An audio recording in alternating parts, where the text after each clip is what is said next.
მოგესალმებით მეგობრებო, მე კოტე ვარ, დღეს ვისაუბრებთ სმენის დაქვეითებაზე. სმენის დაქვეითება მნიშვნელოვანი პრობლემაა. ადამიანების დაახლოებით 10%-ს აქვს ზრდასრულების და ასაკში 65-ით თითქმის ყოველ მესამე ადამიანს აქვს მნიშვნელოვანი სმენის დაქვეითება. ხშირ შემთხვევაში ძნელია თავიდან შემჩნევა, რადგან წლების განმავლობაში ნელ-ნელა ქვეითდება სმენა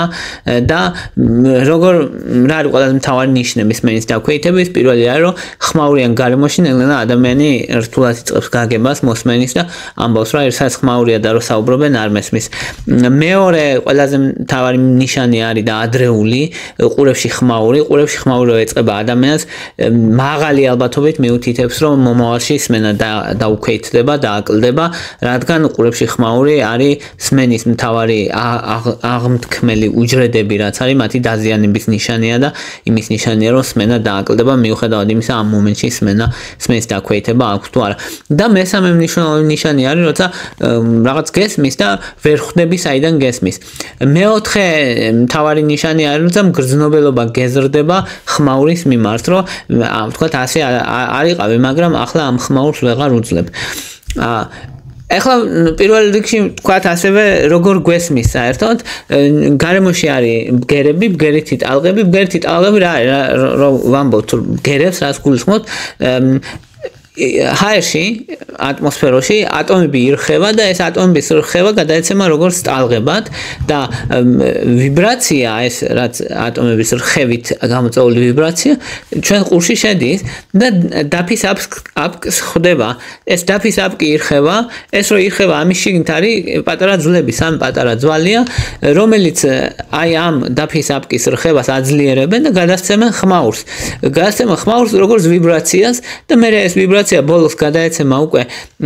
თმოვანი უჯრედები ქვია, სპეციალური უჯრედებია, რომელსაც აქვს მექანორეცეპტორები. მექანორეცეპტორები ნიშნავს, რომ აქვს პატარა თმებივით, რომელიც ირხება. და ეს ირხება იმიტომ, რომ წყალში არა სითხესავით არის და აი ეს სითხე ვიბრირებს, ვინაიდან ეს პატარა ძვლები ვიბრირებენ, სითხეს ვიბრირებს და ეს თმოვანი უჯრედების თმები, ანუ რეცეპტორები ირხება. ეს რო ირხება, ეს რხევა გარდაიქმნება ელექტროსიგნალებად და ელექტროსიგნალი ვრცელდება შემდეგ უკვე ტვინში და ტვინი აღიქვავს ამას ბგერებად. აი ესე გვესმის ჩვენ. სადაც არ უნდა მოხდეს დარღვევა, დაწყებული დაფის აპკიდან დამთავრებულია ამ ნერვული უჯრედებით და ბოლოს ნერვით, სმენის ნერვით, აუდიტორული ნერვით, ნებისმიერმა რამემ შეიძლება გამოიწვიოს სმენის დაქვეითება. პირველი და ყველაზე ხშირი მიზეზი, რაც სმენის დაქვეითებას იწვევს, არის ასაკი. ასაკთან ერთად ეს ტოქსინები გროვდება დროთა განმავლობაში, ეს რეცეპტორები ზიანდება, თმოვანი უჯრედები ზიანდება, ადამიანი განსაკუთრებით მაშინ, როცა ხმაურთან იწევს კონტაქტი და ალბათ გაგიგიათ, რომ თავიდან ადრეულ ასაკში უფრო მეტად უმცირდებათ ადამიანებს წვრილი ხმის აღქმის უნარი და შემდეგ უკვე დაბალი ბგერების აღქმის უნარიც იკარგება და ეს რითია გამოწვეული და ხშირად არის ხოლმე რომ აი ბავშვებს როგორ ესმით და დიდებს როგორ ესმით. ხო, მთელი მუღამი ესე ვთქვათ, ეს არის რომ ის რეცეპტორები და ის უჯრედები, რომლებიც მაღალი სიხშირის ტალღებს აღიქვავს, ან წვრილ ხმას აღიქვავს, არის უფრო ნაზი, უფრო მგრძნობი და გეოგრაფიულადაც უფრო ახლოს მდებარეობს სადაც ძლიერი ვიბრაცია იმ ადგილებთან. შესაბამისად, უფრო ადვილად ზიანდება და უფრო ადვილად ნადგურდება დროთა განმავლობაში. ამიტომ არის რომ ადამიანებს უფრო ადვილად უზიანდებათ ეს მაღალი სიხშირის ბგერების აღქმის უნარი და შემდეგ უზიანდებათ დაბალი სიხშირის ბგერების აღქმა. ეს ასაკში ვითარდება ნელ-ნელა, ასაკთან ერთად მცირდება სმენა, აკუმულაციური ეფექტი აქვს, არა ერთი კონკრეტული მომენტი უმეტესად არ არის, მაგრამ ხშირი ხმაური, მაღალი ხმაური, ზოგი ქარხანაში მუშაობს და ასე ეს მუდმივი ხმაური ამცირებს, მოკლედ აზიანებს უჯრედებს, ნელ-ნელა აღარ აღდგება ეს უჯრედები და მე ნელ-ნელა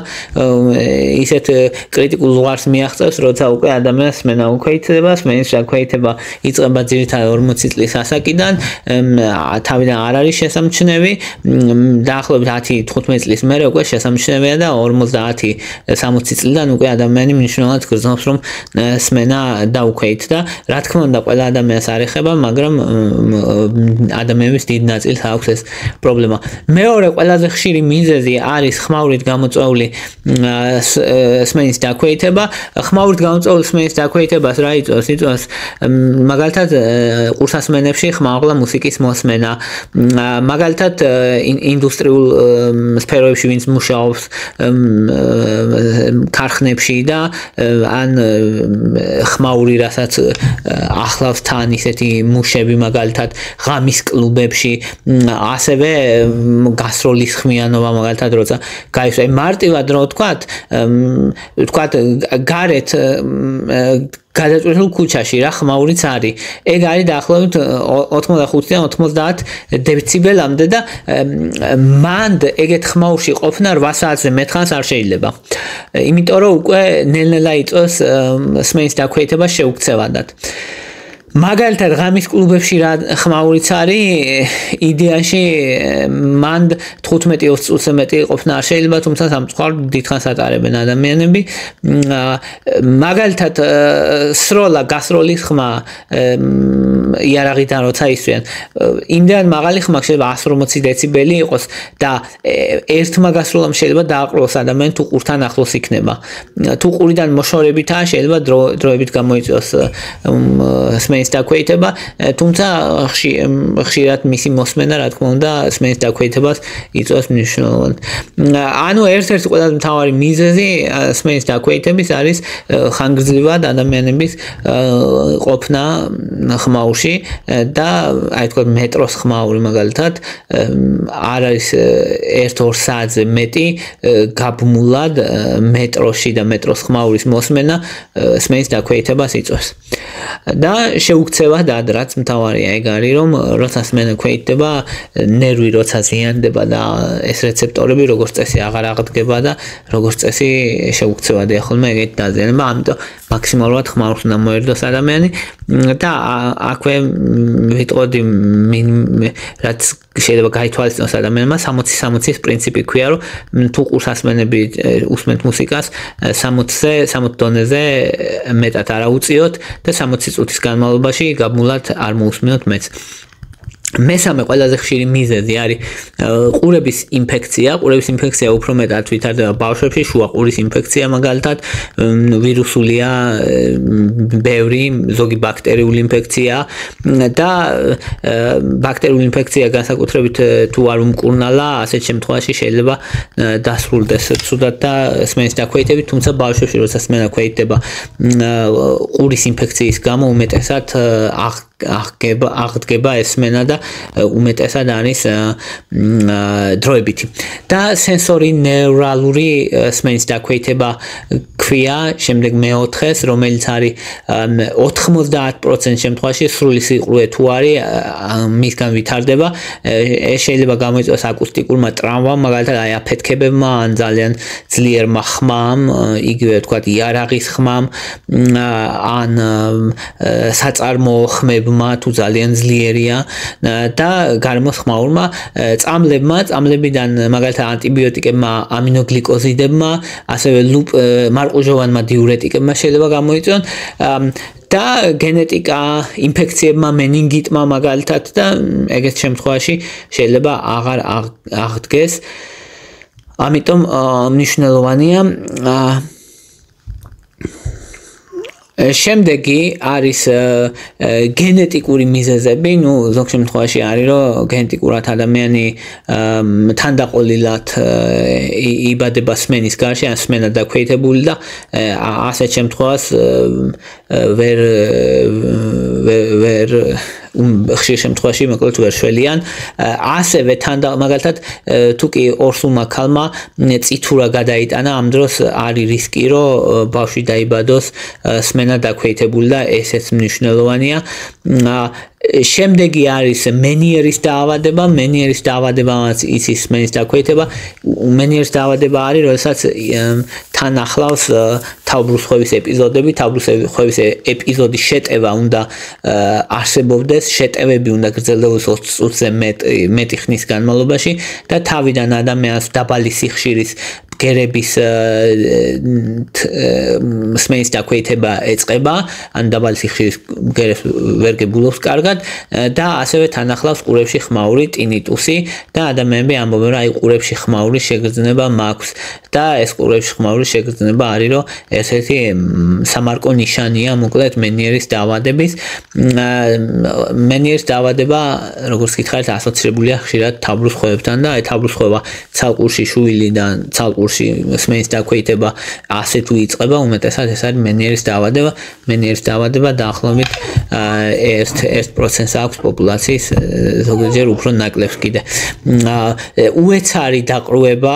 დაყრუებაც საკმაოდ მნიშვნელოვანია, ну შეიძლება ვირუსულმა ინფექციამ გამოიწვიოს, შეიძლება გამოიწვიოს ავტოიმუნურმა პროცესებმა და შესაძლებელია და ასევე ცვილის დაგროვება ყურში, ყურის არხში, ეგეც პრობლემაა, განსაკუთრებით ასაკონებში, განსაკუთრებით ზოგ შემთხვევაში აი ბამბის ჩხირების ხშირმა გამოყენებამაც იცის, მაგრამ საერთოდ არ გამოყენებამაც იცის, ან ყურის ჰიგიენის დაუცველობამაც იცის და ზედმეტად გამოყენებამაც იცის. ასევე იმ ადამიანებმა, რომლებიც ყურსასმენებს იყენებენ ხშირად, მათაც უვითარდებათ. თუმცა ეგ გარდამავალი პრობლემაა და მისი მოგვარება შეიძლება და ეგ არაა პრობლემა და მეათე ყველაზე ხშირი მიზეზი არის ტრავმა, ყურის ტრავმა, შეიძლება იყოს ბარო ტრავმა, მაგალითად მყინთავებში, ან ფიზიკური დაზიანება თავის ტვინის ან ყურის ფიზიკური დაზიანება, რამაც შეიძლება გამოიწვიოს დაყრუება და სმენის დაქვეითება და რისი გაკეთება შეგვიძლია ზოგადად იმისთვის, რომ თავიდან ავიცილოთ. ერთი არის, რომ ხმაურს უნდა მოერიდოთ, თუ კი ხმაურში გიწევთ მუშაობა, მაშინ ყურების საცობები უნდა გამოიყენოთ, ან ხმის დამხშობი ყურსასმენები არსებობს და შესაძლებელია მათი გამოყენება, რომ გარემოს ხმაური დაახშოთ. ასევე თუ კი გიყვართ ყურსასმენების გამოყენება, ჯობია რომ ხმაურის დამხშობიანი ყურსასმენი გამოიყენოთ, რათა ხმაურიან გარემოში ძალიან არ მოგიწევთ აწევა ხმის. ასევე პირდაპირ ყურში რომ შედის ხმა, ეგეთი ყურსასმენები არ უნდა გამოიყენოთ. ეხლა თუ დააკვირდებით თანამედროვე ყურსასმენებს, გვერდზე აქვს ხოლმე ის ხვრელი, რომ არა პირდაპირ შევიდეს ბგერითი ტალღები, რომ პირდაპირ დაფისაბკი არ დააზიანოს, მით უმეტეს ადამიანები, რომლებიც ხმამაღლა უსმენენ, ამიტომ არის, რომ არა პირდაპირ არ არის ხოლმე განთავსებული ის დინამიკი, როგორც თქვათ ძველ მიკროფონებშია, რომ ყური დაიცვას. ის 60-60-ის პრინციპი მნიშვნელოვანია, რომ 60 წუთის განმავლობაში 60-ზე მეტი ხმით არ მოусმინოთ რამეს, როცა უსმენთ და ზოგადად ეცადეთ, რომ არა მაღალ მდგომარეობაში მოусმინოთ ხოლმე მუსიკას თუ ნებისმიერი თუ გიწევთ მუშაობა რამესთან, რა თქმა უნდა, ყურების დამცავი უნდა გამოიყენოთ. ეს არის ერთ-ერთი მნიშვნელოვანი. ვიტამინებით მდიდარი საკვების მიღება A, C, E ვიტამინები მნიშვნელოვანია, ომეგა-3-იც ერთ-ერთი მნიშვნელოვანია, წონის კონტროლი მნიშვნელოვანია, რათა სისხლძარღვები იყოს ჯანმრთელი და ყურის სტრუქტურების სისხლის მიმოქცევა იყოს ჯანსაღი, წონის კონტროლი, რომ ადამიანს არ ქონდეს ჭარბი წონა, ესეც მნიშვნელოვანია. და ფიზიკური აქტივობა სისხლის მიმოქცევის გაუმჯობესების მიზნით. აი ეს იყო რისი თქმა წმინდა და მადლობა რომ მისმენთ, მადლობა რომ გაინტერესებთ, თუ მოგწონთ ჩემი ვიდეოები დალაიქეთ, თუ მოგწონთ ჩემი არხი გამოწერეთ, მადლობა ინტერესისთვის.